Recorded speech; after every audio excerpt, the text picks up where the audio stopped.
In June 1816, snow fell across parts of New England. Fields that should have been green lay dusted in white, and farmers who had planted in confidence watched frost settle into the soil. The calendar insisted it was summer, yet the air carried the stillness of late winter. The season had arrived in name alone. Across the Atlantic, skies over Europe remained dim and unsettled. Rain lingered for days without warmth, and a grey pall hung above villages and cities alike. In Switzerland and southern Germany, travellers described mornings that felt unseasonably cold, the light muted as though filtered through unseen glass. Farmers waited for the sun to strengthen, expecting the chill to pass. Instead, temperatures faltered again. Frost returned in July. In some regions, thin sheets of ice formed at dawn upon standing water. Crops that had begun to sprout hesitated, their growth stunted beneath a sky that refused to clear. Livestock reacted first to the change. Grazing patterns shifted, and fodder stores dwindled sooner than expected. Hay that should have grown tall remained sparse. Rural households, accustomed to predictable rhythms of planting and harvest, sensed that the year was not unfolding as it should. Reports accumulated quietly. A snowfall here. A failed planting there.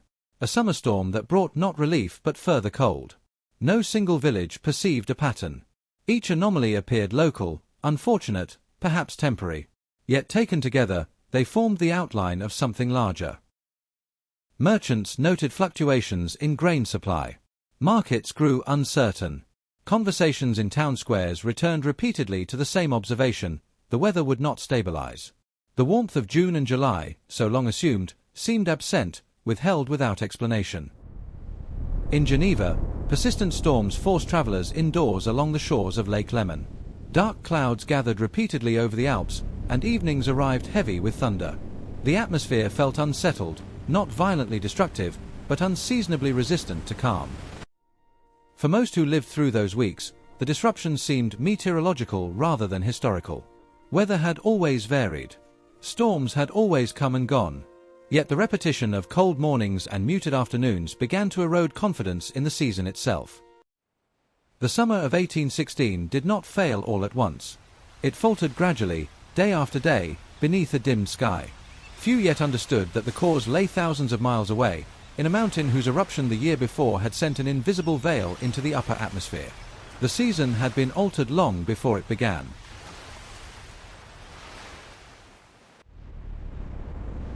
In April 1815, on the island of Sumbawa in the Dutch East Indies, Mount Tambora began to erupt with a force that surpassed living memory.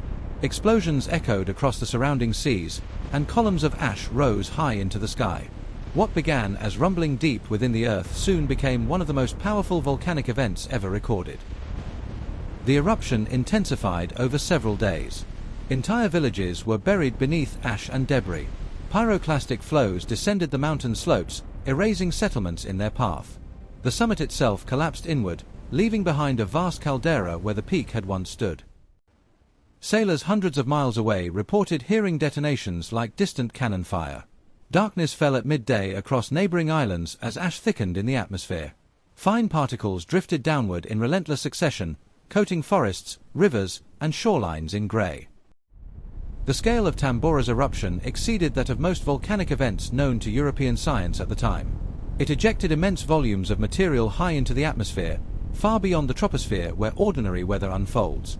The eruption did not merely scar the landscape of Sumbawa, it altered the composition of the upper air. Among the gases released was sulfur dioxide, propelled upward into the stratosphere. There, removed from the cleansing effects of rain, the gas began to transform into sulfur aerosols, microscopic particles capable of reflecting incoming sunlight back into space. These particles spread gradually around the globe, carried by high-altitude winds that circled the planet. Unlike ash that settles within days or weeks, stratospheric aerosols can persist for extended periods. Their presence is invisible from the ground, yet their influence upon radiation is measurable. In the months following the eruption, sunsets around the world appeared unusually vivid. Painters and diarists remarked upon intensified reds and purples lingering at dusk. Few connected these aesthetic phenomena to the distant mountain whose peak had been torn apart. The eruption's immediate devastation remained largely regional. Tens of thousands perished locally from ash, starvation, and disease. Yet beyond the Indonesian archipelago, the wider implications were not yet understood. The atmosphere had been seeded with a veil that would disperse silently across hemispheres. By the time snow fell in New England and storms gathered over Switzerland in 1816, Tambora itself had grown quiet. The violence of its eruption was over. What endured was subtler, a thin, persistent layer high above the earth, altering the balance of sunlight upon which seasons depend. The material hurled into the stratosphere by Tambora did not descend quickly. Suspended high above ordinary weather systems, sulfate aerosols formed a diffuse, global haze. Though invisible as a discrete cloud, this layer altered the way sunlight interacted with the planet's atmosphere. Under typical conditions, solar radiation passes through the upper air with minimal obstruction before warming the surface. In 1816, a portion of that incoming light was scattered back into space. The reduction was modest in percentage terms, yet sufficient to disturb delicate climatic balances. Temperature records from the period are incomplete, yet reconstructions suggest a measurable global cooling. Growing seasons shortened. Diurnal temperature variation narrowed. The difference between a viable harvest and a failed one often depends upon only a few degrees. Those degrees were lost. The effect was not uniform. Some regions experienced persistent rainfall, others endured late frosts or diminished sunlight. The disturbance expressed itself differently across latitudes, shaped by local geography and prevailing winds. What unified these anomalies was timing. They occurred simultaneously. Atmospheric circulation patterns distributed the aerosols across hemispheres, forming a veil that encircled the globe. The sky did not appear permanently dark, yet brightness seemed muted, as though filtered through fine gauze. The change was subtle enough to escape immediate scientific explanation. In agricultural societies, climate stability is assumed rather than analyzed. Farmers rely upon memory and inherited pattern more than instrumentation. When the sun failed to strengthen in early summer, many anticipated delay rather than disruption. Few suspected a planetary mechanism. The cooling was amplified in certain continental interiors, where seasonal transitions are already fragile. Frosts arrived after seedlings had emerged. Rains fell when warmth was required. The rhythm of planting and harvest slipped out of alignment. Scientific understanding of volcanic forcing would emerge only decades later. In 1816, no framework existed to connect a distant eruption to altered European skies. Observers described symptoms, dim light, cold air, persistent storms, without perceiving the atmospheric chain that linked them. The veil around the world was thin, yet decisive. It did not plunge the planet into perpetual winter. It merely shifted the margin upon which agriculture and expectation depended. That slight alteration proved sufficient to unsettle societies far removed from the mountain that caused it. By late summer 1816, the consequences of diminished sunlight were becoming tangible. In parts of New England, maize failed to mature before frost returned. Wheat yields declined across sections of Europe. Fields that should have ripened in golden sequence remained patchy and uneven, their growth interrupted by cold mornings and persistent cloud. In Ireland and Britain, continuous rain damaged grain before it could be safely stored. Damp harvests invited rot. Hay supplies, already weakened by poor growth, proved insufficient to sustain livestock through the coming winter. Agricultural calendars, long considered reliable, no longer aligned with the weather. Prices began to rise. Grain markets fluctuated sharply as shortages became evident. For households whose survival depended upon narrow margins, even modest increases carried serious consequences. Bread, the daily foundation of sustenance, grew more expensive in towns and cities alike. In parts of Germany and Switzerland, vineyards produced diminished yields. Fruit trees flowered irregularly or not at all. Farmers who had endured difficult seasons before now faced uncertainty extending beyond a single crop. The problem was not localized failure, it was repetition across regions. Livestock suffered as fodder stores dwindled. Cattle weakened. Horses, essential for transport and agriculture, consumed reserves intended to last the winter months. In some areas, animals were slaughtered prematurely because they could not be sustained. Rural communities responded with caution at first. Planting schedules were adjusted. Alternative crops were attempted. Yet the return of frost in midsummer shattered confidence. It became clear that adaptation within the existing season would not restore lost warmth. In New York State and Vermont, snowfall in June and July stunned settlers accustomed to gradual climatic moderation. Wheat fields turned brittle. Farmers documented ice forming at dawn upon water troughs. The anomalies no longer appeared episodic, they formed a pattern of seasonal disruption. The cumulative effect was psychological as well as material. Agriculture rests upon expectation, upon the belief that seasons will follow inherited sequence. When that sequence falters, planning becomes speculation.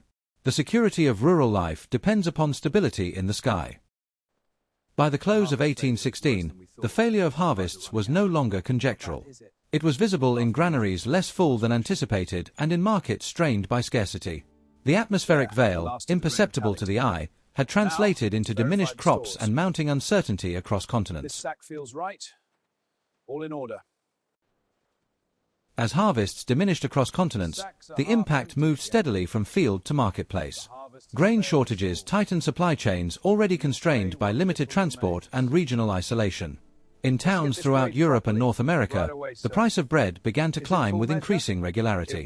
What had first appeared as seasonal irregularity now manifested in measurable economic pressure. For wealthier households, higher prices registered as inconvenience rather than crisis. For laborers and rural families living close to subsistence, they required recalculation.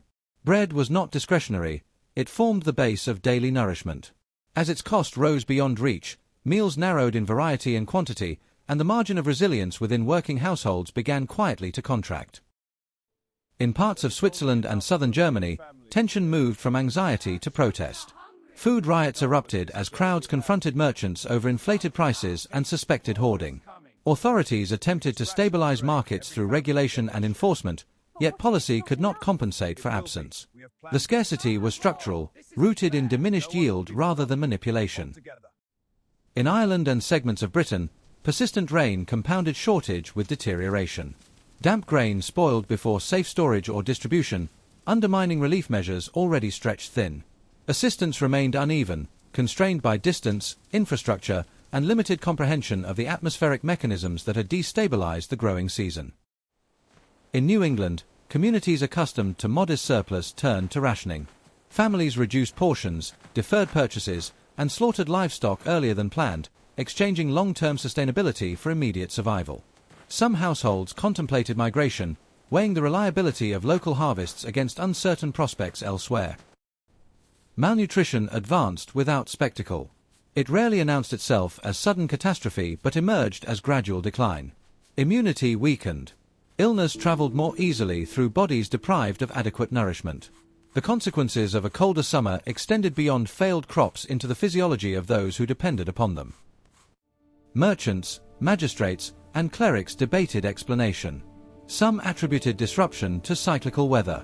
Others invoked providence or natural variability. Few possessed the conceptual framework to link market instability in Europe or America to volcanic gases released months earlier in the Indonesian archipelago. Interconnected trade amplified disturbance. Scarcity in one region redirected demand toward another, elevating prices beyond local deficiency. Routes that normally conveyed grain now transmitted instability.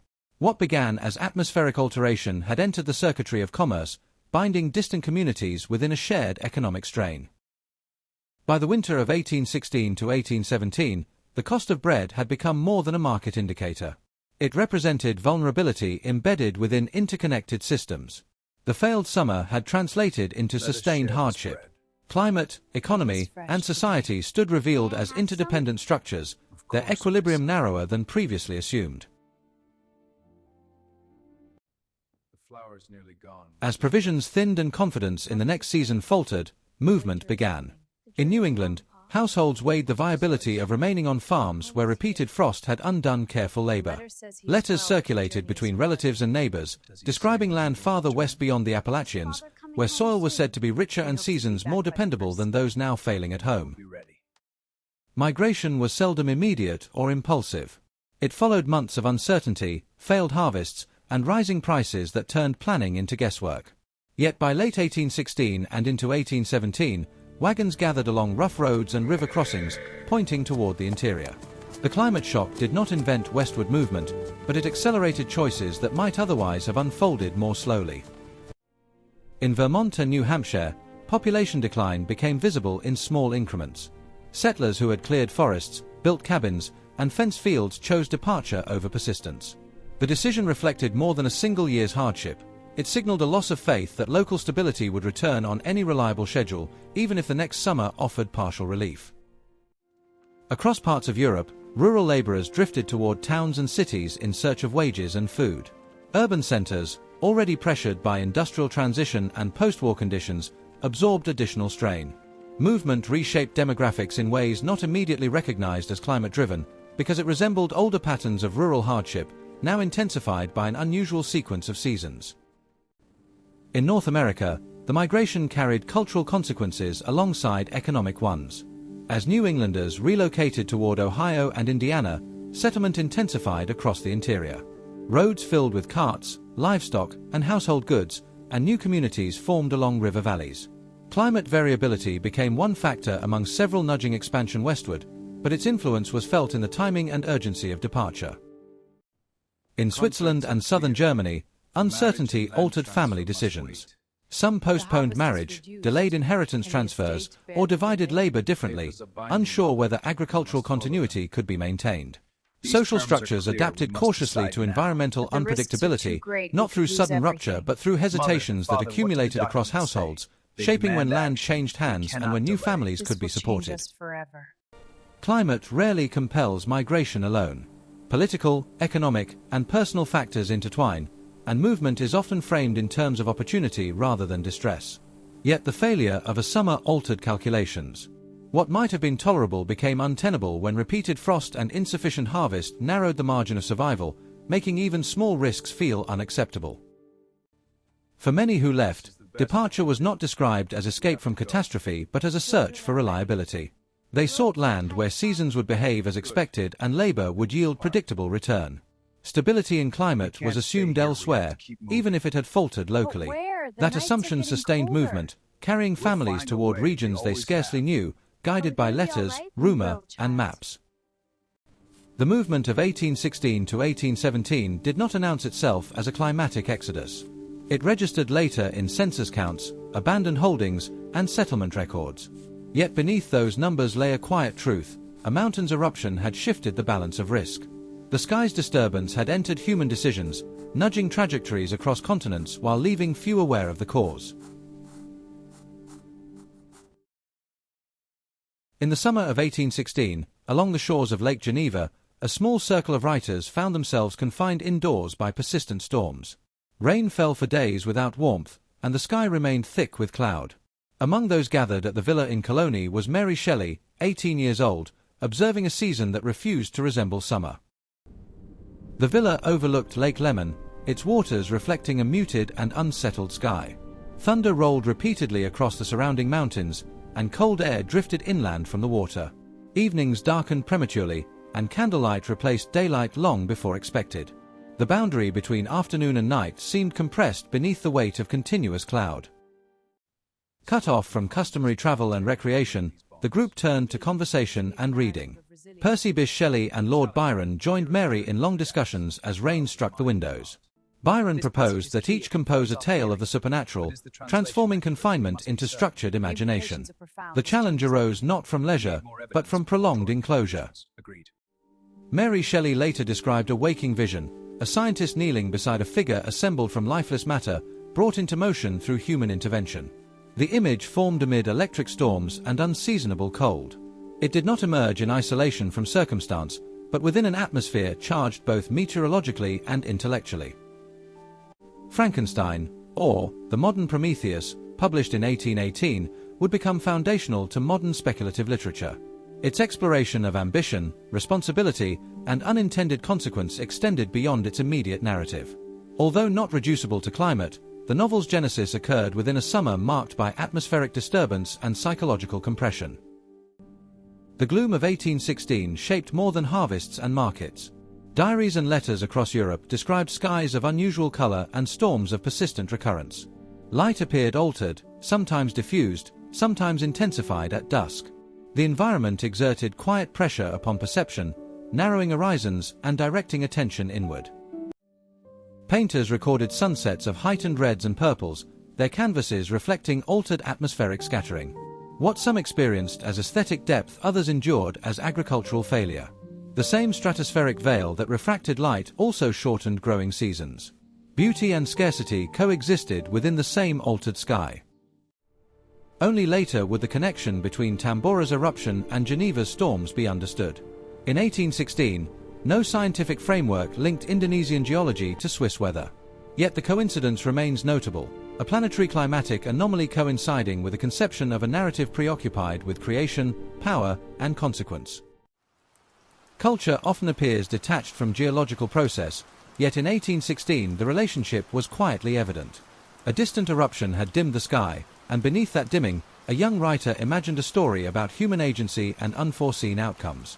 The summer's darkness did not dictate the novel, but it formed part of the atmosphere in which it became possible. Although Europe and North America documented the summer of 1816 extensively, the disturbance was not confined to the Atlantic sphere.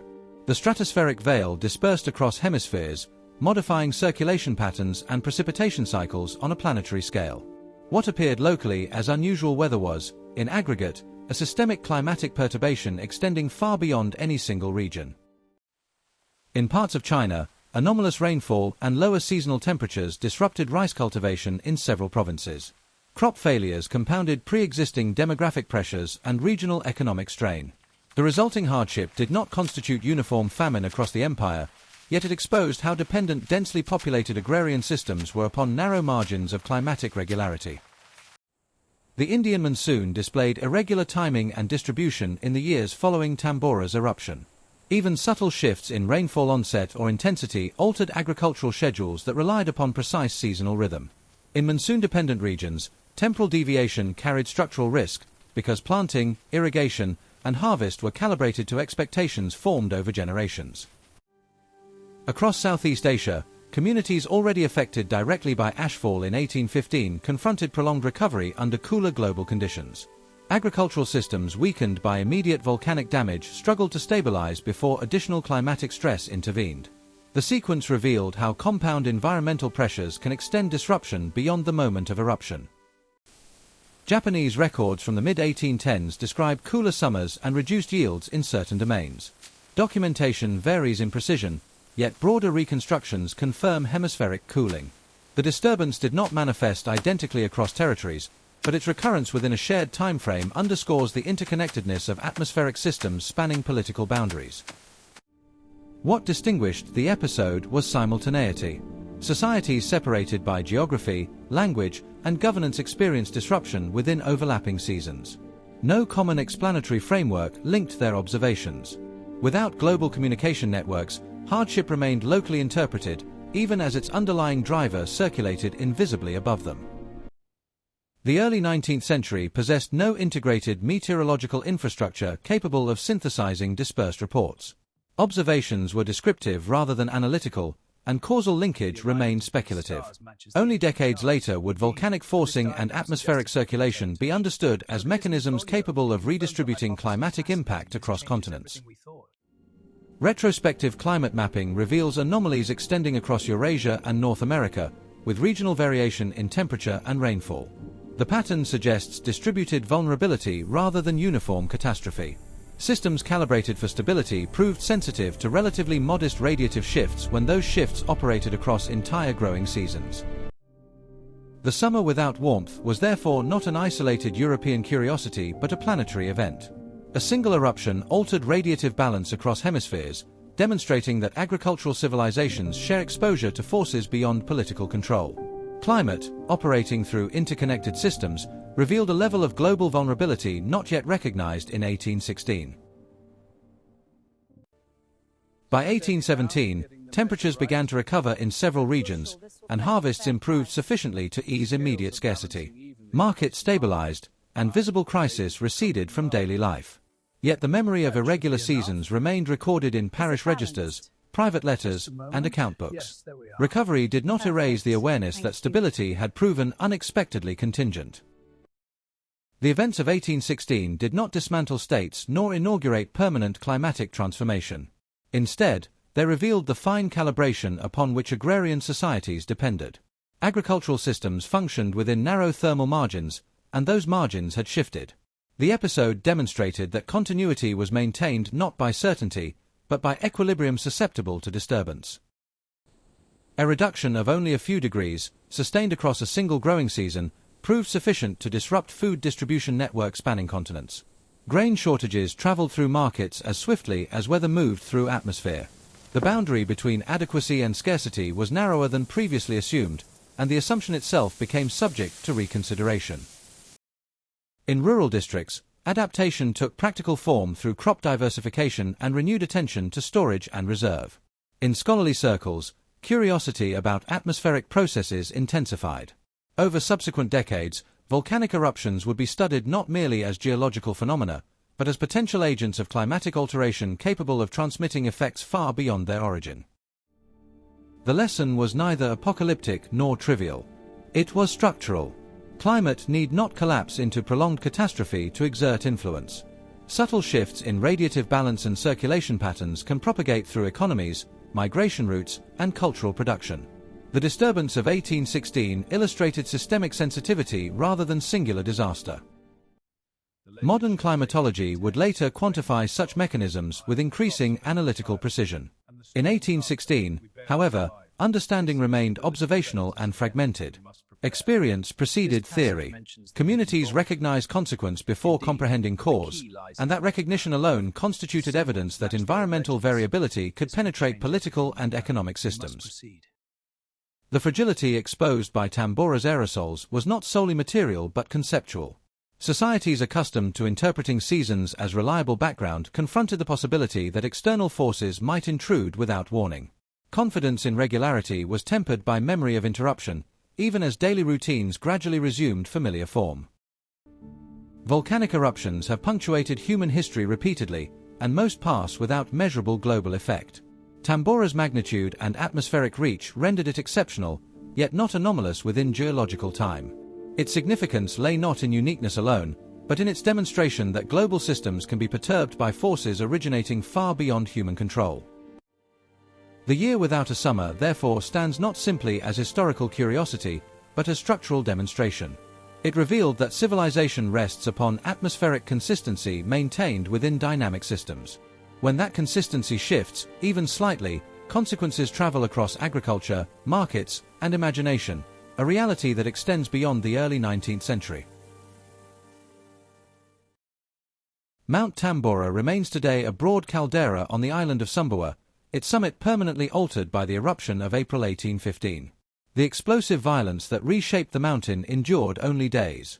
Its atmospheric consequences, however, unfolded across seasons and continents, extending far beyond the island where the earth briefly opened and expelled its force. The summer of 1816 offered no visible indication of its origin. Those who endured frost in June or rain without warmth could not perceive the thin stratospheric veil dispersing overhead.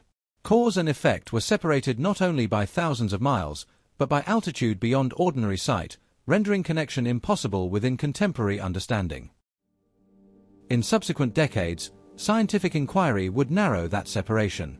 Volcanology, atmospheric chemistry, and climatology gradually converged, explaining how sulfur dioxide transforms into reflective aerosols capable of altering radiative balance. Mechanism replaced conjecture, and dispersed observations were integrated into coherent climatic theory. Yet the lived experience preceded explanation. Farmers recalculated yields without reference to stratospheric chemistry. Families adjusted provisions without knowledge of global circulation. Writers composed beneath altered skies without awareness of volcanic forcing. Human adaptation unfolded within uncertainty long before causal clarity emerged. Climate does not communicate intention, yet it expresses pattern. A cooler season, a shortened harvest window, an increase in bread prices. Each signal appears incremental when observed in isolation. In combination, such signals accumulate into structural consequence, revealing dependencies that ordinarily remain concealed by seasonal regularity. Tambora demonstrated that Earth systems operate across oceans and hemispheres without regard for political boundary. A geological rupture in the Indonesian archipelago altered sunlight distribution over Europe and North America. The linkage was indirect and delayed, yet materially demonstrable, binding distant regions within a shared atmospheric system. The eruption did not inaugurate permanent climatic transformation. Seasons resumed familiar rhythm, and harvests gradually stabilized. What endured was recognition.